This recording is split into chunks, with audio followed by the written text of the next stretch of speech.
कुछ छू भी नहीं सकते थे, तो क्या ये हमारे साथ अत्याचार नहीं था? क्या किसी ईश्वर को कहना नहीं चाहिए था कि भाई ये भी ईश्वर के बच्चे, ये भी मेरे बच्चे, इनके साथ इतना अत्याचार क्यों? लेकिन कोई नहीं आया 33 करोड़ में से, पर बाबा साहेब डॉक्टर अंबेडकर आए और बोले कि ऐसा नहीं होने दूंगा, इनको बराबरी का हक दिलवा कर रहा हूं। मंदिरों में घुसने का हक नहीं था, किसी के पास बैठने का अधिकार नहीं था। डॉक्टर अंबेडकर ने लिखित संविधान में कहा कि सब समान है, ये देश ऐसे ऐसे ऐसे नहीं चलेगा, ये देश ऐसे चलेगा। जो पढ़कर लिखकर अपनी क्वालिफिकेशन को साबित करेगा वो ही जज की कुर्सी पर बैठेगा, कोई जाति का आदमी नहीं डरे। यदि आपके अंदर काबिलियत है तो आप डीएम एसपी बन सकते हो, जाति के ऊपर नहीं बनोगे। ऐसा ही है ना, आज आप डॉक्टर, इंजीनियर, वकील, जज, कुछ भी नेता, परिनेता, खिलाड़ी यदि बन सकते हो तो आप अपनी योग्यता के अनुसार बन सकते हो, जाति के आधार पर नहीं। ये अधिकार किसने दिया? डॉक्टर अंबेडकर ने दिया।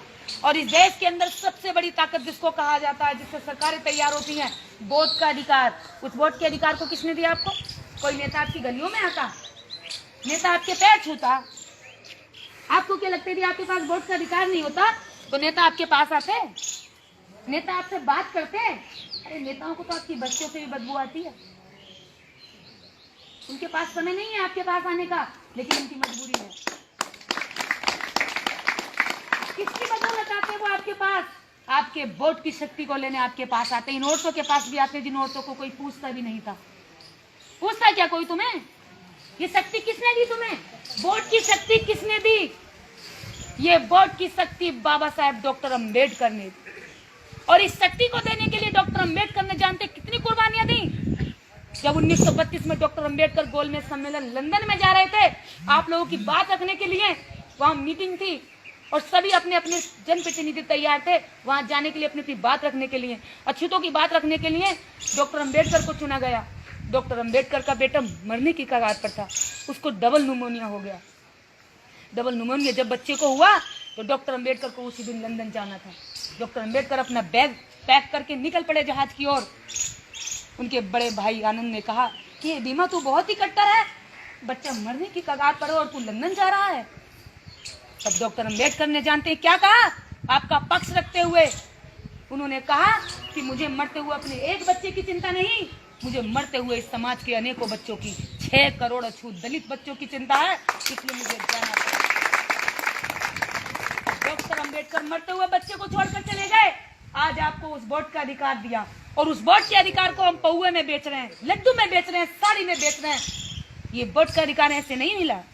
इस वोट के अधिकार के लिए डॉक्टर अंबेडकर ने बेटे को खोया और आप इसके लिए पत्नी को खोया। आप इसके लिए जागरूक भी नहीं हुए। आज ही आप एक पौए के लिए किसी भी गलत आदमी की झोली में अपना अपना ताकत को डाल देते हैं और फिर वही गलत आदमी वहां बैठकर आपकी बात नहीं करता। इस देश को बनाने में आपका बराबर का योगदान है। सबसे ज्यादा मेहनत का कौम ये है, सबसे ज्यादा मेहनत गरीब आदमी करता है और यही गरीब आदमी जब शाम को सोता है तो 2 वक्त की रोटी के लिए तरसता है। कारण क्या है? ये भगवानों के पीछे लगा है, देवताओं के पीछे लगा है, मंदिरों के पीछे लगा है, दारू के ठेकों के पीछे लगा है, लेकिन अधिकारों की मांग लड़ने के लिए कभी नहीं लड़ता। इसको कोई बताने नहीं आता। कारण ये भी है, नेता आते हैं तो केवल साल में 5 साल में एक बार आते हैं, हाथ जोड़ते हैं, निशान बताते हैं और बटन दबाना के लिए आदेश करके चले जाते हैं। उनको चिंता नहीं है आपके बच्चे मरे। आज मुजफ्फरपुर में 300 के करीब बच्चे मर चुके हैं। अस्पताल नहीं है, दवाई नहीं है, डॉक्टर नहीं है, आज बच्चे मर रहे हैं। कोई एक शब्द नेता आपका बोलने को तैयार नहीं है। किसी गरीब के, किसी अमीर के बच्चे नहीं मर रहे, वो आप जैसे गरीबों के बच्चे मर रहे हैं। क्यों मर रहे हैं वो? क्योंकि आप कभी भी दवाइयों के लिए वोट नहीं देते, आप कभी भी रोजगार के लिए वोट नहीं देते, आप कभी भी शिक्षा के लिए वोट नहीं देते, आप कभी भी जंगल जमीन के लिए वोट नहीं देते। आप वोट किसके लिए देते हो? भारत माता की जय। हम हिंदू हैं, हम हिंदू हैं। वो हिंदू का खोल पहनकर पूरे देश पे कब्जा किए हुए हैं और आपको मुसलमानों से लड़वाने का काम करते हैं। इधर मरे या उधर मरे, मुस्लिम मरे या दलित मरे, दुश्मन उन्हीं के हैं। खत्म आप में से कोई एक होना है। उनके बच्चे पे आंच नहीं आती। हमको मुस्लिम दुश्मन बताया जाता है, मुसलमान तुम्हारा दुश्मन है, मार डालो, मुसलमान तुम्हारा दुश्मन है, जंग लड़ लो, देश से भगा दो, ऐसा कर दो, वैसा कर दो। लेकिन इन कमीनों से कोई पूछे, जब डॉक्टर अंबेडकर पानी की लड़ाई लड़ रहे थे तो तुम ही कहते थे कि अछूत पानी नहीं पिएगा, और एक मुसलमान ने ही पानी पीने के अधिकार में साथ दिया, तो तब तुम कहां मर गए थे? इस देश के अंदर जो औरतें आज, जो बेटियां पढ़ रही हैं, ये पढ़ाई का कोई देवी सरस्वती का वरदान नहीं है। इस देश में सबसे ज्यादा कुर्बानी देने वाली, देश में स्कूलों तक लड़कियों को पहुंचाने वाली सावित्रीबाई फूले थी, जो सैनी समाज की महिला थी। सावित्रीबाई फूले ने आजीवन बच्चे पैदा नहीं किए।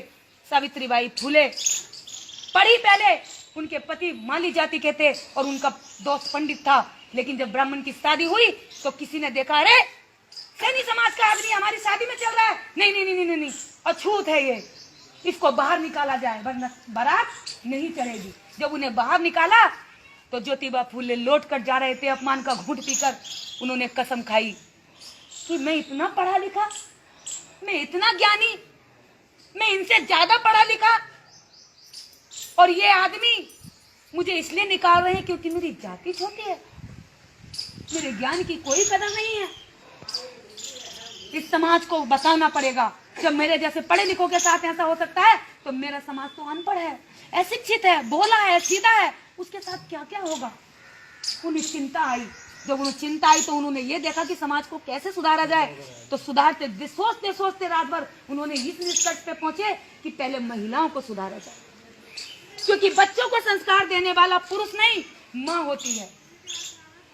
यदि बच्चे को अंधविश्वासी बनाना है तो माँ को अंधविश्वासी बना दो, बच्चा किसी को बताने की जरूरत नहीं पड़ेगी, बच्चा अंधविश्वासी बन जाएगा। यदि बच्चे को डॉक्टर अंबेडकर का अनुयायी बनाना है तो कुछ मत बताओ, बच्चे से बात मत करो, उसकी माँ को डॉक्टर अंबेडकर अनुयायी बना दो, उसके इतिहास की जानकारी दे दो, तो बच्चा अपने आप ही अपने इतिहास को जान करके बलवान बन जाए। तो डॉक्टर अंबेडकर बाद में है, उनसे पहले सावित्रीबाई फूले, ज्योतिबा फूले की पत्नी। ज्योतिबा फूले ने कहा कि मैं तो इन महिलाओं में जा नहीं सकता। उन्होंने अपनी पत्नी को तैयार किया, उनको पढ़ाया लिखाया, तैयार किया, बोले कि जाओ सावित्री, तुम इन महिलाओं में जाकर के इनको पढ़ाने का काम करो। जब सावित्री जाती तो औरतें गोबर फेंकती, औरतें अपमानित करती, ए आई है सावित्री, छोड़ दिया फूले ने इसको हमारा टाइम बर्बाद करने के लिए, ए सावित्री हम अपनी बच्चियों को पढ़ाने नहीं भेजेंगे, इतनी देर तेरे साथ टाइम मारेंगे, तेरे साथ माथा मारेंगी, इतनी देर में गोबर थाप लेंगी, इतनी देर में रोटी सेक लेंगी।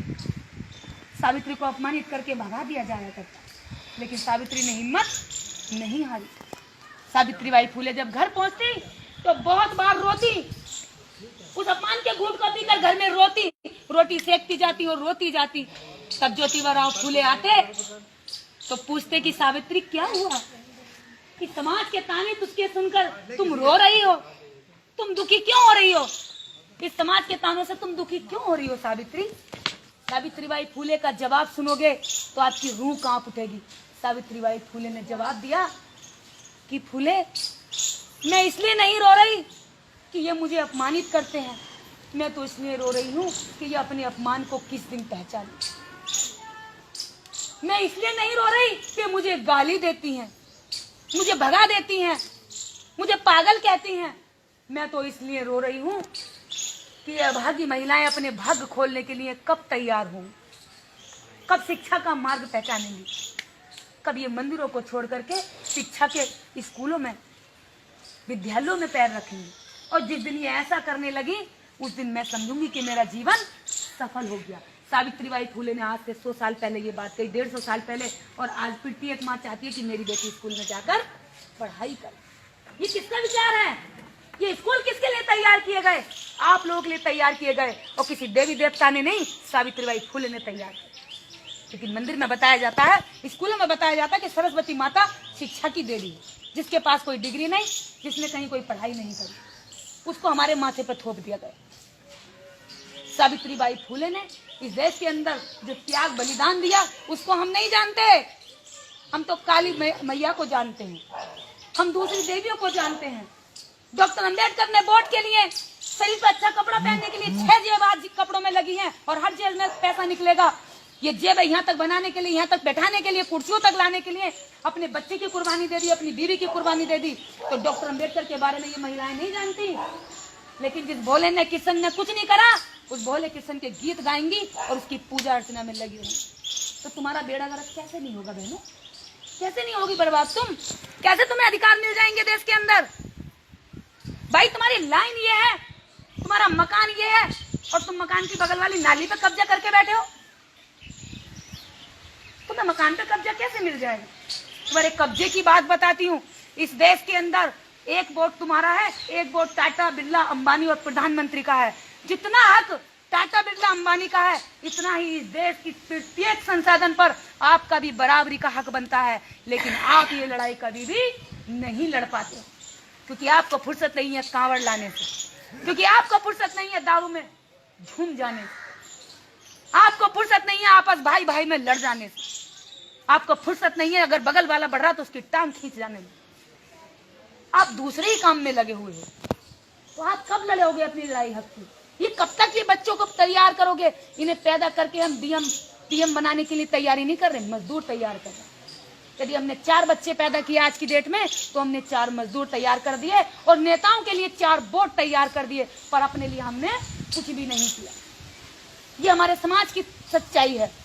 इसे जितना जल्दी हम समझेंगे, इतना जल्दी तरक्की की ओर जाएंगे।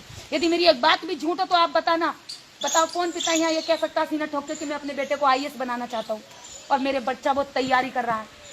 बताओ कितने लोग बैठे यहाँ से? ताऊ आप रो रहे हो मेरी बातों से?